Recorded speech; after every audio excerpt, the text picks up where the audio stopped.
Hello दोस्तों, कैसे हैं आप लोग? अच्छे हैं दोस्तों। मैं प्रदीप त्रिपाठी क्वालिटी ट्रेनिंग के सेशन में आप लोगों का स्वागत करता हूं। दोस्तों, आज की जो ट्रेनिंग है वो ट्रेनर कॉम्पिटेंसी के ऊपर है, यानी कि what should be the competency of the trainer. एक ट्रेनर की क्या कॉम्पिटेंसी होनी चाहिए, आज की ट्रेनिंग हमारी इसी टॉपिक के ऊपर है दोस्तों।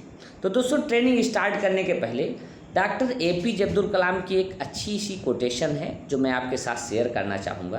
कोटेशन है, some of the brightest mind in the country can be found on the last benches of the classroom. यानी कि इस देश के कुछ ब्राइटेस्ट माइंड जो हैं वो क्लासरूम की लास्ट बेंच पर पाए जा सकते हैं दोस्तों। तो दोस्तों, ये कोटेशन मैंने आपको क्यों शेयर की, जब आप इस पूरी ट्रेनिंग को आप देखोगे तो आपको इसका सार समझ में आएगा दोस्तों। तो दोस्तों, आज के टॉपिक पे चलते हैं, डिस्कस करते हैं।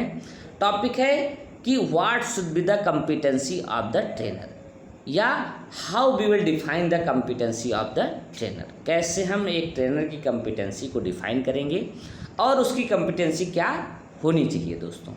तो दोस्तों, सबसे पहले वर्ड आ रहा है कॉम्पिटेंसी।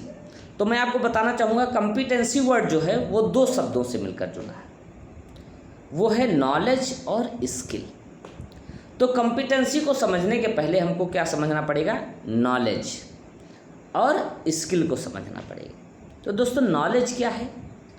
आपने इंडस्ट्री में सुना होगा कि कुछ लोग किसी सीनियर पर्सन के बारे में बोलते हैं कि यार उसको बहुत अच्छा नॉलेज है, he is much aware about his process and product, कि वो अपने प्रोसेस और प्रोडक्ट के बारे में बहुत अच्छी तरह अवेयर है, मीन्स उसको बहुत अच्छा नॉलेज है।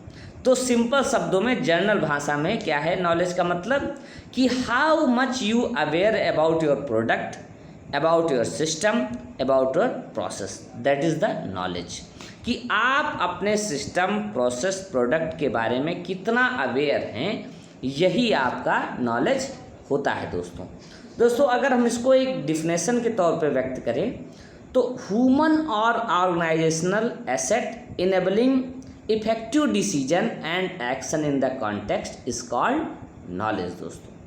अब दोस्तों, जो सेकंड पॉइंट है वो है स्किल। स्किल क्या है दोस्तों? You are very much knowledge about your product और प्रोसेस, या you have a lot of knowledge about your product and process, but आप उन चीज़ों को अच्छे तरीके से समझा नहीं पा रहे हैं। तो मीन्स लोग कहते हैं कि वो उनके पास नॉलेज तो है बट उनके पास स्किल नहीं है। तो स्किल क्या है दोस्तों? जो चीज़ें आपने सीखी हैं उनको आप एक पार्टिसिपेंट को, एक ट्रेनी को कितने आसान तरीके से समझाते हैं, वही आपकी स्किल होती है दोस्तों। तो अगर हम इसको एक डिफिनेशन के तौर पे व्यक्त करें तो learn capacity to perform a task to a specified expectations, means कि जो आपके पास लर्निंग कैपेसिटी है उसको आप कैसे परफॉर्म करते हो कि जो आपसे एक्सपेक्टेशंस है उसको आप अचीव कर सको। मीन्स कि जो आपके पास नॉलेज है उसको आप कैसे एक्सप्लेन करते हो कि जो आपका पार्टिसिपेंट या ट्रेनी है वो कैसे चीज़ों को समझता है, यही आपकी स्किल है दोस्तों। तो कॉम्पिटेंसी को हमको समझने के लिए कौन कौन सी चीज़ों की आवश्यकता थी? Knowledge plus skill. नॉलेज क्या है? How much you aware about your product, your process, your system, that is your knowledge. Skill क्या है? कि जो आपके पास नॉलेज है, हाउ यू एक्सप्लेन दैट। ठीक है, तो अब हम समझते हैं कॉम्पिटेंसी क्या है दोस्तों। तो कॉम्पिटेंसी क्या है? Ability to apply the knowledge and skill to achieve intended result. जैसा आपको मैंने डिफरेंसेस से बताया, क्या बताया मैंने? Ability to apply the knowledge and skill.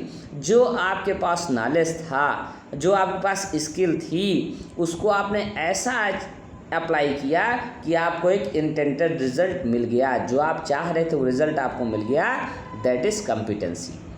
Means कि कैसे आप अपने नॉलेज और स्किल को अप्लाई करके एक अपना रिजल्ट पा लेते हो, दैट इज़ योर कॉम्पिटेंसी दोस्तों।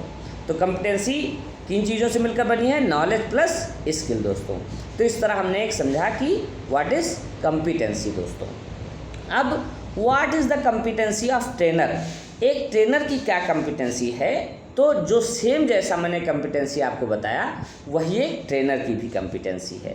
To ability to apply the knowledge and skill to achieve the intended result is called the competency of the trainer. दोस्तों आजकल क्या है कि इंडस्ट्री में ना, जैसे बहुत सीनियर पर्सन को हम देखते हैं तो हम कहते हैं he is much about knowledge, he is very much aware about his product and process, about his system, he has good knowledge. तो जब भी हम ट्रेनर को एक सेलेक्ट कर रहे हैं तो हमको दो चीज़ों पे फोकस करना पड़ेगा दोस्तों। पहला क्या है, नॉलेज, दूसरा क्या है, स्किल। अब आजकल इंडस्ट्री में क्या है कि किसी सीनियर पर्सन को ट्रेनर बना दिया जाता है। Yes, I agree, senior person is capable to give the training, senior person capable है ट्रेनिंग देने के लिए, बट हमको दो चीज़ों को देखना पड़ेगा। सीनियर पर्सन नॉलेज रखता है, बट क्या उसके पास वो स्किल है कि वो पार्टिसिपेंट को ऐसे समझा रहा है कि पार्टिसिपेंट उन चीज़ों को पा रहा है जो सिखाना चाह रहा है। तो आगे मैं वही बताऊंगा कि why trainer competency important, trainer की कॉम्पिटेंसी क्यों इम्पॉर्टेंट है। तो दोस्तों इसमें 3 रीज़न मैं आपको बताऊंगा। रीज़न तो बहुत सारे हैं, बट मैं 3 रीज़न को आपको आज बताऊंगा इस ट्रेनिंग में। पहला है impact of training to the participant, कि जो ट्रेनर पार्टिसिपेंट को ट्रेनिंग दे रहा है उसका क्या इम्पैक्ट है ट्रेनर के ऊपर। एक्सपीरियंस है आपके पास, बहुत अच्छी बात है, आपके पास नॉलेज है, बट आपके पास स्किल नहीं है तो you are not good trainer, आप कॉम्पिटेंट नहीं हो। तो आपको ऐसी ट्रेनिंग देनी है कि जो आपका पार्टिसिपेंट है उस पर उस ट्रेनिंग का इम्पैक्ट पड़े दोस्तों। दूसरा क्या है, इम्प्रूवमेंट इन बिजनेस परफॉर्मेंस। जब आप किसी व्यक्ति को या किसी पार्टिसिपेंट को ट्रेनिंग दे रहे हो तो उसका ऑर्गेनाइजेशन में क्या इम्पैक्ट पड़ रहा है, ऑर्गेनाइजेशन की परफॉर्मेंस में क्या इम्पैक्ट पड़ रहा है, वो भी होना चाहिए दोस्तों। तीसरा क्या है इसी में, fill the gap in the participant understanding and improvement. तो जो आप ट्रेनिंग दे रहे हो, जो पार्टिसिपेंट की अंडरस्टैंडिंग है और जो उसकी इम्प्रूवमेंट करने का तरीका है, क्या उस गैप को आप फुलफ़िल कर पा रहे हो कि नहीं कर पा रहे हो दोस्तों। अगर आप नहीं कर पा रहे हो तो आप अच्छे ट्रेनर नहीं हो। इसीलिए ट्रेनर की कॉम्पिटेंसी को आजकल मॉनिटर किया जाता है दोस्तों। तो दोस्तों आज की ट्रेनिंग आपको कैसी लगी, आप अपने कमेंट्स बॉक्स में लिखकर ज़रूर बताएं दोस्तों। आगे आपको जो भी ट्रेनिंग चाहिए वो आप मुझे मैसेज के थ्रू बता भी सकते हैं दोस्तों। थैंक यू दोस्तों।